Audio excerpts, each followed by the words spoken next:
everybody, how's it? Aloha. Okay, Van Halen Jump, Throwback Thursday. What does one say about Van Halen than an absolute part of your soundtrack to life, one way, shape, or another? Maybe they weren't your favorite band, maybe they were your all-time band, maybe not at all. But because of the era in which Van Halen came out and also set the tone for what the future of rock music started to shape itself from, obviously by Eddie's guitar work and his arrangement and his composition. You know, a lot of people keep saying, well, you know, Eddie's guitar work really changed. Well, let's also give full credit where credit is due. And that has to do with his arrangement and composition skills, you know, along with Michael, David, and Alex. So I chose Jump for a particular reason that I'll get into in the middle of the song. Even though I know this song, so this isn't a legitimate reaction video, this is more of a breakdown video, so we can just sit there and just go, God, I remember. A matter of fact, in the comments, tell me when you very first heard the song, what do you remember about it? How does that affect your soundtrack of life? What comes to mind? I mean, if you want to share it. Anyhow, thank you so much. Thanks for the support.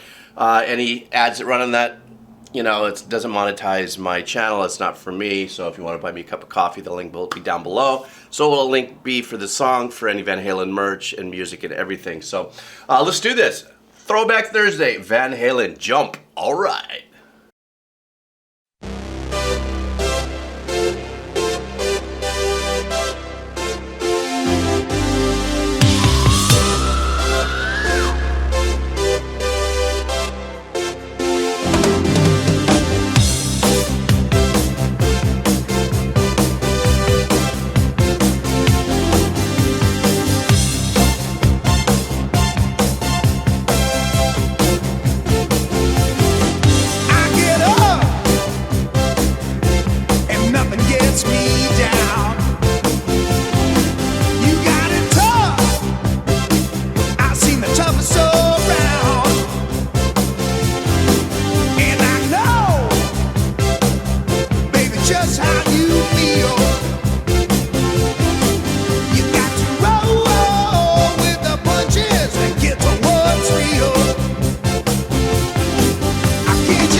Okay, I gotta break this down really quick.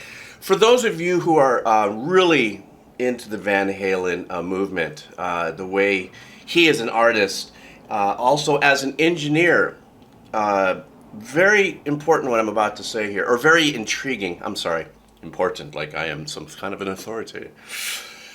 For a lot of early Van Halen, I don't know if you guys recognize this. Of course, as an engineer, it was the first thing I picked up on. I was like going, well, so he's got his left side as his guitar and nothing on the right side. How cool, how unique. But in the songs where it was really four-piece band, right? Singer, three musicians. You would have heard a lot of times that kind of lineup. The guitar would still be down the middle, or they would double mic it and maybe do a little bit of a split.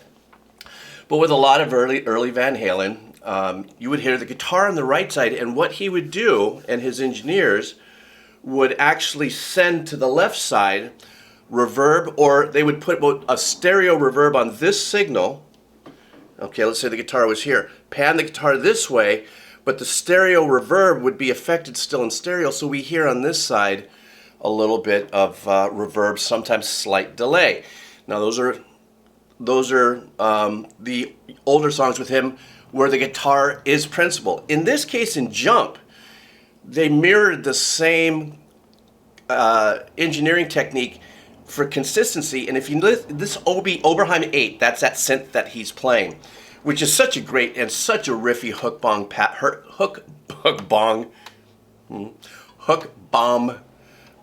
thing, sound. it's actually, you could actually have a stereo out from those. My uncle had one of those. You can actually have a stereo out, but no, decided to have it a little more to the left with more effect on the right on the send. They stayed consistent with that delivery of the sonic experience of the song. Now, he's playing, obviously, that's him all playing everything up front. There is no guitar there. There's Michael that's doing pretty straightforward. Alex having just a blast with the drums. And I love the way he's actually using his kick on this. Excuse me, his arrangement on the kick on that. Now, when the pre-chorus comes around, now what happens is there is a little guitar that comes in here, but it's really kind of back in the pocket. So he's following the chord patterns with a kind of a picking pattern. Now the synth kind of drifted off this way, and then when the hook came in, notice that the power of the synth came back this way. Very unique, very super cool. One of the very first things of this song that I actually dialed into. And then, of course, watching the video, I mean, I'm just like, oh my gosh, I remember, and I remember, and I remember. But, and then the melody that David sings. Everything about this song is a hook bomb. So this is more than a Throwback Thursday. This is an absolute hook bomb. So let's continue forward. All right. Go ahead and jump. Oh, hey you. Who said that? Baby, how you been? You say you don't know, you won't know until you begin. So can't you see me standing here? I got my back against the wrecking machine. I ain't the worst that you've seen. Can't you see what I mean? Ow, might as well jump, jump. Go ahead and jump. Might as well jump, jump. Go ahead and jump. Jump.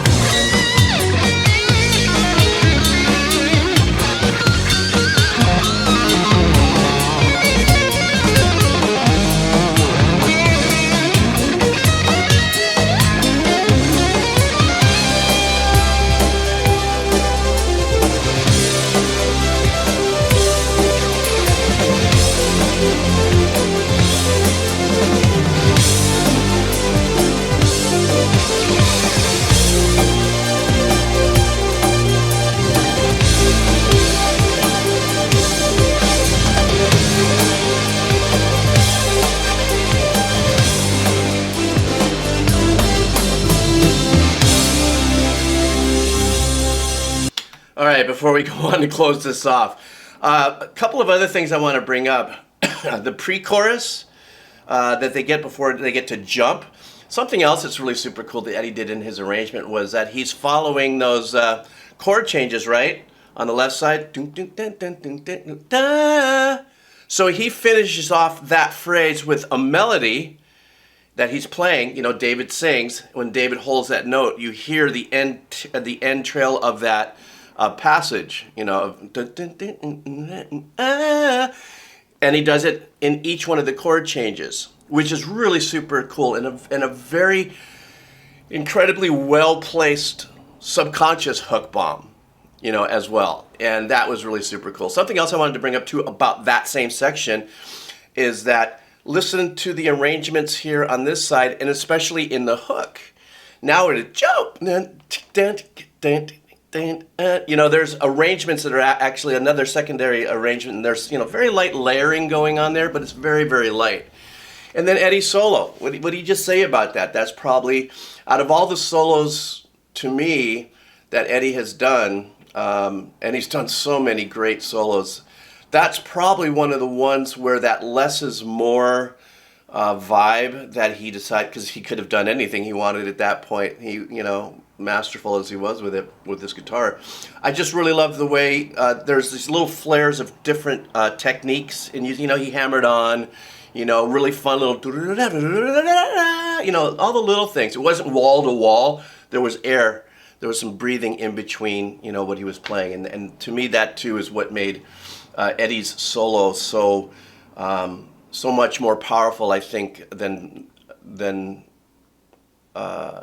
solos that are like run on for 8 bars of straight guitar playing. There was breathing. There was even breathing interruption. When he went, you know what I mean? It's so important. A lot of times guitar players get, really caught up in their skills and technique and stuff, and they'll go 16, 18, 35, a billion bars and not take a breath, But that's all personal and stuff. That's just my dig. So I'm going to take it back a little bit, and then let's listen to this all the way through.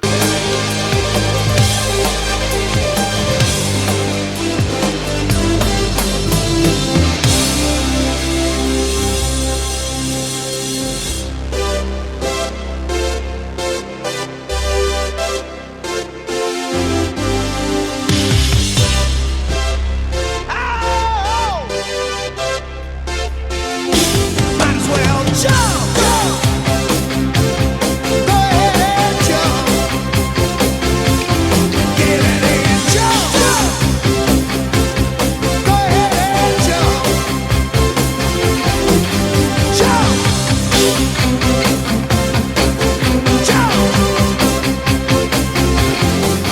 Jump. Oh man, the memories, man. It's just incredible. I get the chicken skin, constantly through this whole thing, and I'm sure, like everybody else, how much we miss the fact that Eddie's not with us right now. And excuse me. And I have that. I don't know if some of you know, but Eddie gave me a guitar and an amp in a very short window when our universes kind of glanced off each other and stuff. I actually did a video about it. I'll put that link below if you just want to hear it. I tell the story of how that happened, and a story about how he feels the success of Van Halen and everything was definitely not so much about him. It was a very unique thing he said one day. Anyhow, I'll put that link for you below as well. Eddie Van Halen, Michael Anthony, Alex Van Halen, David Lee Roth, Van Halen. I know there's people who like the Van Hagar, they call it, Van with Sammy Hagar, and I will cover one of those tracks as well. But Panama, Jump is without a doubt one of the biggest tracks for me as a composer and as a keyboardist, because of just the timing that it happened. It was just the timing that he decides to come out with a song, and it was, he played keyboard in all of 5% of the tracks he's ever done. But the fact of the matter is too, and I'm pretty sure, and I don't know this, so I expect comments about this, there was no sequencing. There was no sequencer. There was a sequencer out already. I think it was called the Atari 1040 ST or something. And what's a sequencer is that nowadays you can do this inside a digital audio workstation, and if it doesn't lock up, you hit Control Q or whatever that software is, and it'll shift and lock everything perfectly and play back, right? This was all, it just felt, it was all hands-on. Everything was hands-on that he played. It wasn't quantized and fixed later or knocked around later. It felt all hands-on. I could feel, the slight difference in velocity and some of the we call it humanization of the playing and stuff. So it's as much as I'm celebrating this song, I have a little hole in my heart right now because of Eddie not being here anymore, especially since I minutely, for an itty-bitty fraction of a moment, had an opportunity to spend some time with him on a personal level, not on a music level. Like, I didn't meet him through, in a studio or at a concert. It was something else. So anyhow, thanks for hanging out. Throwback Thursday, Van Halen, Jump, and Hook Bombs. No two ways about it. Anyhow, I think I might drop another one a little later. You guys hang in there, have fun, have a killer day, have a killer week, have a killer whatever it is you want to have, a killer something. I babble on. Thanks for your support. Cup of coffee if you want to buy. Link down there for Jump and other merch and so on and so forth. Have a great day. Aloha. All right.